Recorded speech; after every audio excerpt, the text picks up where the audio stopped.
ሰበር ዜና ኢራን ግጭቱን ለማቆም የቀረበውን የአሜሪካ የሰላም እቅድ በተመለከተ ምላሿን የሰጠች ሲሆን በወዲያ ደግሞ የአሜሪካው ፕሬዝዳንት ዶናልድ ትራምፕ ኢራን ለሰላም እቅዱ የሰጠችውን ምላሽ ውድቅ አድርገዋል። እኒሁ ፕሬዝዳንት ደግሞ ዶናልድ ትራምፕ ኢራን ላይ ያላቸውን ግብ ወይም ደግሞ ዓላማ 70% ማሳካታቸውን እየገለጹ ይገኛሉ። ከሀገር ቤት ውስጥ ደግሞ ጌታቸው ረዳ ስለ ህወሓት ጠንከርና ጠበቅ ያለ መልእክት አስተያየታቸውን ሰንዝረዋል። ዓለም ላይ በየዕለቱ የማይሰሙ ጉዶች የሉም። መሽቶ ሲነጋ ተውሎ ሲከረም በየሰዓቱና በየጊዜው አዳዲስ አጀንዳዎችና አዳዲስ ወሬዎች አሉ። ዛሬም ዕለተ ሰኞ ግንቦት 3 2018 ዓመተ ምህረት ዓለም እንዴት እንዳደረችና እንዴት እንዳረፋፈደች ከዓለም ጉያ እስከ ኢትዮጵያ እንብርት ከተሰሙ ወሬ ነግራችኋለሁ። ይህ ወሬ ነጋሪ ነው። ከዓለም ላይ እንዲሁም ደግሞ ከሀገር ቤት ውስጥ የተገኙትን ወሬዎች በትኩሱ ያደርሳችኋል። እናንተም ሰብስክራይብ እያደረጋችሁ የወሬያችን አድማጭ እንድትሆኑ ስል እየጋበዝኩኝ በቅድሚያም ከሀገር ቤት ውስጥ ካገኘናቸው ወሬ እናልፋለን።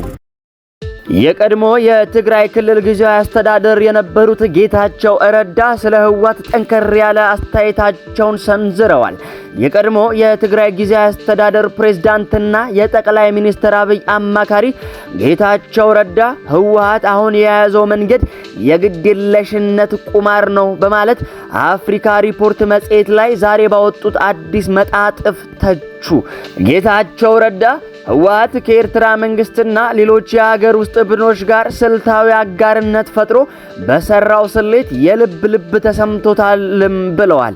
የህወሓት አመራር ከፌዴራል መንግስቱ ጋር ውጥረቶችን በማባባስ የፈለኩትን አገኛለሁ የሚል አደገኛ ስሌት ይዟል ሲሉ የተቹ ሲሆን ጌታቸው ረዳ ትግራይ አሁን ለደረሰችበት ቀውስ እርሳቸው ጭምር ኃላፊነት እንዳለባቸውም ገልጸዋል።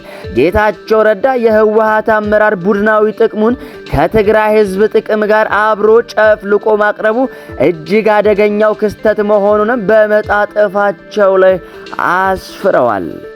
ድንበር ላይ ሌላ ውጊያ እንደተቀሰቀሰ ደግሞ አንዳንድ ከአካባቢ የወጡ መረጃዎች እየጠቆሙ ይገኛሉ።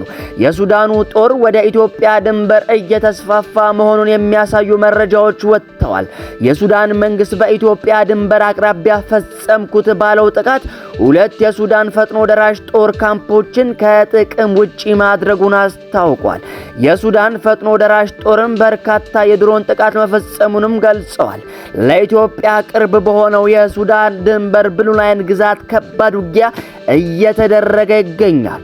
ፈጥኖ ደራሽ ኃይሉና የሱዳን ጦር ስትራቴጂክ ስፍራዎችን ለመቆጣጠር እየተጋደሉ ይገኛሉ። በውጊያውም SPLMO ተብሎ የሚጠራው የደቡብ ሱዳን አማጺ ከሄሜቲ ጦር ጋር ተሰልፏል። በተጨማሪ ፈጥኖ ደራሽ ኃይሉ ከአሶሳ በኩል ድጋፍ እያደረገ እንደሚገኝ የሱዳን ምንጮችም ዘግበውታል። የሱዳን መንግስት ከትላንት በስቲያ ጀምሮ ወደ ኢትዮጵያ ድንበር ተጨማሪ ጦርና የጦር መሳሪያ መላኩን መዘገባችን ይታወሳል። አሁን ደግሞ ድንበር ላይ ከበድ ያለ ውጊያም እንደተቀሰቀሰ ተመልክተናል። አሁን ደግሞ መዘዙና ጣጣ ወደማያልቅበት ወደ መካከለኛው ምስራቅ ውጥረትና ጦርነት ስንሻገር ኢራን ግጭቱን ለማቆም የቀረበውን የአሜሪካን የሰላም እቅድ በተመለከተ ምላሿን ሰጥታለች። የታስኒም የዜና ወኪል እንደዘገበው ከሆነ ኢራን በክልሉ ያለውን ግጭት ለማቆም የቀረበውን የቅርብ ጊዜ የአሜሪካ የሰላም እቅድ በተመለከተ ምላሿን በፓኪስታን አደራዳሪነት ዛሬ ላከች ሲሆን የውጭ ጉዳይ ሚኒስተር ቃል አቀባይ ቀደም ብለው እንደገለጹት ይህ ምላሽ የተሰጠው ከከፍተኛ ግምገማና ቅንጅት በኋላ እንደሆነና በቀረበው የሥራ ማዕቀፍ መሰረትም በዚህ ደረጃ የሚደረጉ ንግግሮች በዋናነት በክልሉ ያለውን ግጭት በማስቆም ላይ ያተኩራል ተብሎ ይጠበቃል። በዚሁ ደግሞ በተያያዘ ዜና ይህ ኢራን ለሰላም እቅዱ የሰጠችውን ምላሽ አሜሪካዎች ሰምተውት ዶናልድ ትራምፕ ውድቅ እንዳደረጉትና እንዳልተዋጠላቸው ነው የተሰማው። ፕሬዝዳንት ዶናልድ ትራምፕ ኢራን አሜሪካ ጦርነቱን ለማቆም ላቀረበችው እቅድ የሰጠችውን ምላሽ ፈጽሞ ተቀባይነት የሌለው ሲሉ ውድቅ አድርገውታል። በከፊል ከኢራን መንግስት ጋር ግንኙነት ያለው ታስኒም የቴህራን ምላሽ በአሸማጋይዋ ፓኪስታን በኩል መላኩን ዘግቧል። የዜና ወኪሉ የቴህራን ምላሽ ውስጥ በሁሉም ግንባሮች የሚካሄዱ ውጊያዎች እንዲቆሙ፣ አሜሪካ የኢራን ወደቦች ላይ የጣለችውን እገዳ እንዲነሳ፣ እንዲሁም ደግሞ ወደፊት ኢራን ላይ ጥቃት እንደማይፈጸም ዋስትና እንዲሰጥ ይጠይቃል። ከ2 ወር በላይ በዘለቀው የኢራን ጦርነት አልፎ አልፎ የተኩስ ልውጦች ቢኖሩም በአብዛኛው የተኩስ አቁሙ እንደቀጠለና እንደተጠበቀ ይገኛል። ከዚህ ሳምንት ቀደም ብሎ ትራምፕ በኢራን ላይ የከፈቱት ጦርነት በፍጥነት ይጠናቀቃል ብለው ነበር። ነገር ግን የእስራኤሉ ጠቅላይ ሚኒስትር ቤንያሚን ኔታንያሁ ጦርነቱ ተጠናቋል ከማለታችን በፊት ኢራን ያከማቸችው የበለጸገ ዩራኒየም መወገድ አለበት ሲሉ ጠይቀዋል። ኔታንያሁ ሲቢኤስ ላይ በሚቀርበው 60 ሚኒትስ ለተሰኘ ፕሮግራም በሰጡት ቃለ ምልልስ አሁንም ያልወደሙ የማበልጸጊያ ማዕከላት አሉ ሲሉ ስጋታቸውን ገልጸዋል። የአሜሪካው ፕሬዝዳንት ዶናልድ ትራምፕም በትሩዝ ሶሻል ማህበራዊ ሚዲያ ገጻቸው ላይ በተወካይ በኩል ቀረበ የተባለውን የኢራንን ምላሽ አነበብኩት፣ ግን አልወደድኩትም፣ ምንም ተቀባይነት የለውም ሲሉ ጽፈዋል። የአሜሪካ መገናኛ ብዙሃን የሆነው አክሲዮስ ውስጥ አዋቂ ምንጮችን ጠቅሶ እንደዘገበው አሜሪካ ያቀረበችው ባለ 14 ነጥብ የሰላም እቅድ ኢራን ኒኩለር ማበልጸጓን እንድታቋርጥ፣ የተጣለባትን ማዕቀብ እንዲነሳና በሆርሙዝ ወሽመጥ ላይ የሚደረገው ነፃ እንቅስቃሴ እንዲቀጥል የሚጠይቁ ነጥቦችን የያዘ ነበር። ከዚሁ ጋር በተያያዘ ከመካከለኛው ምስራቅ የተሰሙ አጠር ያሉ ወሬዎችን እናሰማለን።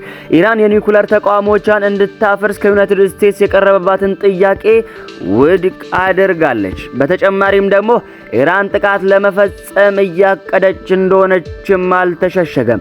ኢራን በሚሳኤልና በድሮን ጥቃት ለመፈጸም የአሜሪካ ወታደራዊ ኢላማዎችን ለይቻለው ያለች ሲሆን ጥቃት ለመፈጸምም ትዕዛዝ ብቻ ነው የቀረው ሲል የሀገሪቱ አብዮታዊ ዘብ አስታውቋል። እንዲሁም ደግሞ የኢራን ነዳጅ በባህር ላይ እየፈሰሰ እንደሆነ ከሳተላይት ላይ የተገኙ ምስሎች እየጠቆሙ ይገኛሉ። በኢራን ሆርሙዝ ካርድ ደሴት አቅራቢያ በርካታ ነዳጅ እየፈሰሰ መሆኑን የሳተላይት ምስሎች ያሳያሉ። ኢራን 90% ነዳጇን ወደ ውጭ ገበያ የምትሸጠው በዚሁ በካርግ ደሴት ነው። አሜሪካ በኢራን ወደቦችና በሆርሙዝ ሰርጥ ላይ እገዳ መጣሏን ተከትሎ የኢራን ነዳጅ ማከማቻ ኮንቴነሮች ሞልተው እየፈሰሱ መሆኑን የዓለም አቀፍ ሚዲያዎች እየዘገቡት ይገኛሉ። ውድ አድማጮቼ ዓለም እንግዲህ እንደዚህ አድራለች። ዓለም እንግዲህ እንደዚህ አረፋፍዳለች። ይህ ወሬ ነጋሪ ነው።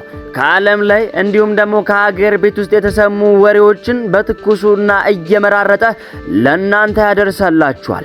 እናንተም ሰብስክራይብ እያደረጋችሁ የወሬያችን አድማጮች እንድትሆኑ ስል እየጋበዝኩኝ ለወዳጅ ዘመዶቻችሁ ደግሞ እነዚህን ወሬዎች አድርሱላቸው። ለዛሬው ለግንቦት 3 ቀን 2018 ዕለተ ሰኞ የያዝናቸው ወሬዎች እነዚህን ይመስላሉ። በሰላም ዋሉ፣ በሰላም አምሹ፣ በሰላም እደሩ። ጤና ይስጥልኝ።